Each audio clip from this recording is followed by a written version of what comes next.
Okay, بسم الله الرحمن الرحيم الحمد لله رب العالمين والصلاة والسلام على سيد الأنبياء والمرسلين اللهم علمنا ما ينفعنا وانفعنا ما تعلمنا وزدنا بفضلك علما وتعليما إنك على كل شيء قدير. Okay, so we basically finished the book and there's two things I just want to talk about. One about bid'ah. Inshallah, we'll talk about bid'ah. We have maybe two lessons left, I think, after this. So I want to talk a bit more about bid'ah. I'm reading now from Kitab al-Hawi al-Fatawi by Jalal al-Suyuti. Many of you may be familiar with Jalal al-Suyuti. He is a late Shafi'i hadith scholar. So he has over 50,000 million books. He wrote on grammar, he wrote on hadith, he wrote on fiqh, he wrote on tafsir, he wrote on all sorts of things. Arguably, he's a mujtahid, right? I think he had memorized something like 100,000 hadith. So it's called Al-Hafiz As-Suyuti. And so he's a big late scholar. And so I wanted to read he was asked about the Mawlid. I wanted to read that, but just before that chapter, there's something else which is relevant to what we've been looking at, which is the issue of bid'ah. Inshallah, we'll talk about bid'ah in more detail next week. So he says, تقبيل الخبز هل هو بدعة أم لا? So this is a question that again reflects this whole question, right? So it's kissing bread, right? Kissing bread. So somebody comes along and they kiss bread. And you say, why are you doing that? Or are you doing that for a religious reason or for a practical reason? So I'm doing this for a religious reason. We say bid'ah. Okay, why? There's no Sahih hadith, there's no verse of the Quran that says you should kiss bread, right? So, you know, how does this work? So I'm not sure why it's under Bab al-Walima, I guess because of the food at the Walima. Anyway, so it says, مسألة تقبيل الخبز هل هو بدعة أم لا? So question, is kissing bread a blameworthy innovation or not? وإذا كان بدعة هل يكون حراما أم لا? And if it's a bid'ah, if it's a blameworthy innovation, is it haram or is it not? وقد قال ابن النحاس في تنبيه الغافلين ومنها أي ومن البدع تقبيل الخبز وهو بدعة لا تجوز. And he says, and he quotes, and then part of the question is Ibn Nahas in his book Tabih al-Ghafilin, waking up those who are heedless. He says, quote, and among these blameworthy innovations, تقبيل الخبز وهو بدعة لا تجوز, and it is a blameworthy innovation that is not permissible. وقد أفتى جماعة أنه يجوز دوسه ولا يجوز بوسه. And he said, and a number of scholars have said that it is permissible to step on it or break, or I believe here dosu here means to like break it up into small pieces or something like that. I'm not sure exactly. ولا يجوز بوسه, some other kind of way of breaking it up in a slightly disrespectful way perhaps. لكن دوسه خلاف الأولى وربما كرهه بعضهم, and some of them dislike that. وأما بوسه فهو بدعة. I know what this word, kissing it, right? Muhammad, he'd say it right. Busido, right? That's what it is. So the real word is بوسه, kissing it. فهو بدعة وارتكاب البدع لا يجوز. It's a bid'ah, it's a blameworthy innovation, and doing blameworthy innovations is not permissible. And he says, and then it continues, this is the long question, okay? وانظر إلى قول عمر رضي الله عنه في الحجر الأسود إني لأعلم أنك لا تضر ولا تنفع. Right? Look, and what's the proof that it's a bid'ah? He says that Sayyidina Umar, he said to the black stone, إني لأعلم أنك لا تضر ولا تنفع. I know that you do not harm nor do you benefit. ولولا أني رأيت رسول الله صلى الله عليه وسلم يقبلك, I believe usually قبلك, but here it has قبلك, ما قبلتك. Right? And he said, had I not seen the Prophet sallallahu alaihi wasallam kissing you, I would have not kissed you. Right? And so the proof being here is Sayyidina Umar, he said, the only reason I'm doing this is because the Prophet ﷺ said did it. And had I not seen the Prophet ﷺ do it, I would have not done it. By analogy, you have not seen anybody, the Prophet ﷺ kiss bread, therefore you shouldn't do it. هذا وهو الحجر الأسود الذي هو من ياقوت الجنة وهو يمين الله في الأرض يصافح بها خلقه. He says, this, while bearing in mind that this is no normal thing, rather this is the black stone itself, that is of the uh, jewels uh, of paradise, and it is, quote, the right hand of Allah with which He shakes the hands of His creation. So, i.e., kissing the black stone is it's not Allah subhanahu wa ta'ala does not have a physical hand, but it's like the only way that you could do that to Allah subhanahu wa ta'ala. كما ورد في الحديث. فكيف يجوز تقبيل الخبز? So how on earth could it be permissible then to kiss bread? لكن يستحب إكرامه ورفعه من تحت الأقدام من غير تقبيل. But rather it should be honored and it should not be stepped on.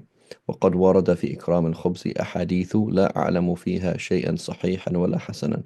There are various hadiths regarding showing respect to bread. And the questioner says, I do not know any of them that are sahih or hasan. هذا نصه بحروفه. This is the question. So this, right? This is what presumably Ibn Has says in says هذا حروفه هذا نصه بحروفه. This is the literal quote here. فهل ما قاله هو الصحيح المعتمد أم لا? Has what he said, is this correct or not? Right. So this is again a culture that we have today. This is a bid'ah. The Prophet ﷺ didn't do it. Right. Any kind of veneration, any kind of respect, any kind of thing. Oh, don't do that, right? And then again, if you ask them, okay, why are you doing that? If you're doing it for a worldly reason, they say fine. But you're not doing it for a worldly reason. You're doing it for an ukhrawi reason. You're doing it out of seeking a good. You're trying to do a good deed, and so the fact that you're doing it to get a good deed makes it a bid'ah. This is the methodology. So how does Jalal al-Suyuti respond to this? He says, al-jawab. أما كون الخبز بدعة فصحيح. As for the fact that kissing bread is an innovation, فصحيح. ولكن البدعة لا تنحصر في الحرام بل تنقسم إلى الأحكام الخمسة. Says, but rather, um, a bid'ah is not limited to the haram. Rather, it could be one of the five rulings. ولا شك أنه لا يمكن الحكم على هذا بالتحريم. And he says there is no doubt, without any shade of a doubt, we cannot say that kissing bread is haram. لأنه لا دليل على تحريمه ولا بالكراهة لأن المكروه ما ورد فيه نهي خاص. He says you cannot say that this is haram because there's no statement in the Quran and Sunna that it's haram. Nor can we say that it's makruh because لأن المكروه ما ورد فيه نهي خاص.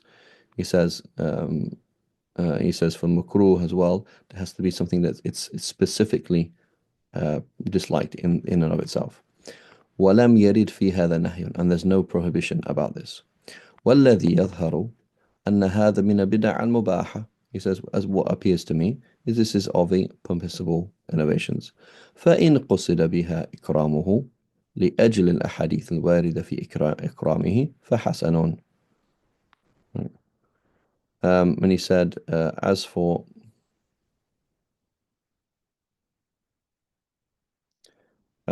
he says, so basically it's mubah in itself. So this key thing. They say you are doing this as an act of worship. This is a bid'ah. So I'm doing this as an act of worship. That doesn't mean I've made up an act of worship. Okay, well, how? Because I'm doing this in its capacity as being something halal. But my intention is a noble intention. So therefore makes it sunnah, right? Aradan, right? Right? This the sunniyah al-arida, right? This makes it accidentally sunnah, not essentially sunnah. This is a key thing. This is a key difference. So someone that says it's sunnah to do this. What do you mean it's sunnah to do that? Right, it's specifically sunnah to do that? No, it's sunnah from this point of view. Oh, yeah, okay, right. So I'm not trying to say that the Prophet ﷺ did it. I'm trying to say that it's a good thing that the Sharia recommends, or it's permissible in itself, and my intention in it is good. So therefore, it's totally fine. So there's a big difference between creating an act of worship, right? Or special, or making a specific statement about something, as opposed to doing something that is in itself permissible or in itself recommended for a good reason, right? There's a big difference, right? Doing something, I am not saying that this is a specific act of worship, but my intention for it is good.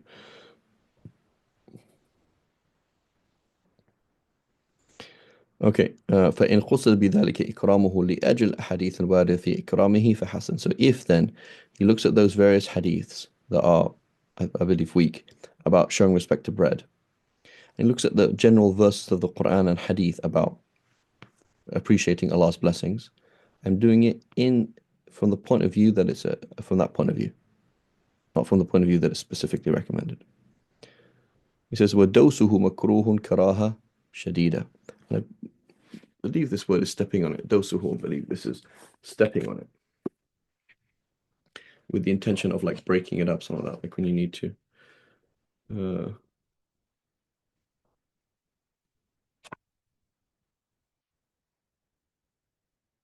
think we use the word.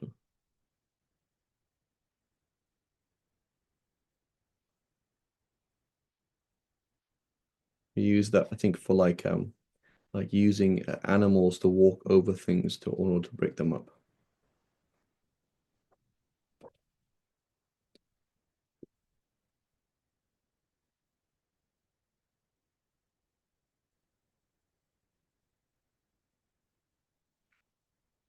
The dictionary, those. No, no, this is a small dictionary here.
Doesn't explain it.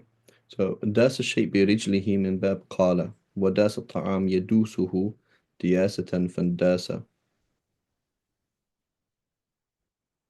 So it doesn't. So I don't believe it necessarily means with the foot though. So dasa shay'a bi rijlihi. You say dasa yadusu. It's to step on something with your foot. But dasa ta'am yadusu. I think that's slightly different. Give me 1 second. I'll check this out properly. Make sure. Or sometimes, if we understand things in.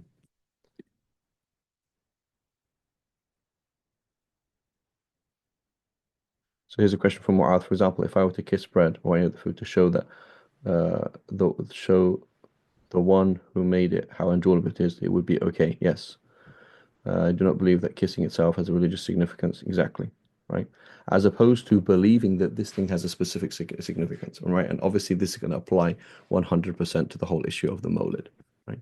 Just give me a double check. I want to try and find. Yeah, I'm looking at it, and even when you say das ta'am, it doesn't mean to pound. Ta'am, it doesn't necessarily mean food. It means it can mean grain and things like that.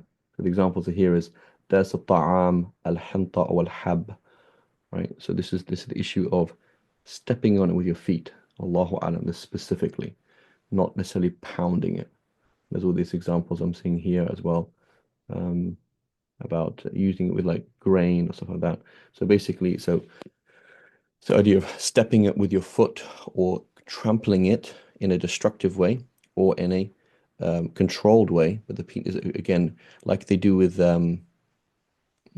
grapes, right? So when they're doing when you with grapes, when they're getting they actually step on it, right? What they used to, I mean, this thing that's done. So the point is with the feet, that's the issue. Okay, so the point is then is he's saying, no, that's not true. There is no specific hadith that forbids this. So if it is not specifically makruh or haram, then it is mubah. And the mubah, that which is permissible, if it's not specifically forbidden, then it is permissible. And the permissible may become recommended or obligatory accidentally, meaning in and of itself it's not recommended. It is not part of the deen in and of itself, but it is accidentally, right? Meaning non-essentially recommended, non-essentially obligatory because of what it leads to, right? Because of what it leads to, or because of your intention in it, right? Or because of the need for it, right? Learning English is not recommended, but what if no Muslims learn English? It'd be a problem. How are you supposed to do da'wah? How are you supposed to talk to non-Muslims? How are you supposed to do this, etc. So it becomes accidentally, right, non-essentially obligatory or communal obligation or whatever it is, etc.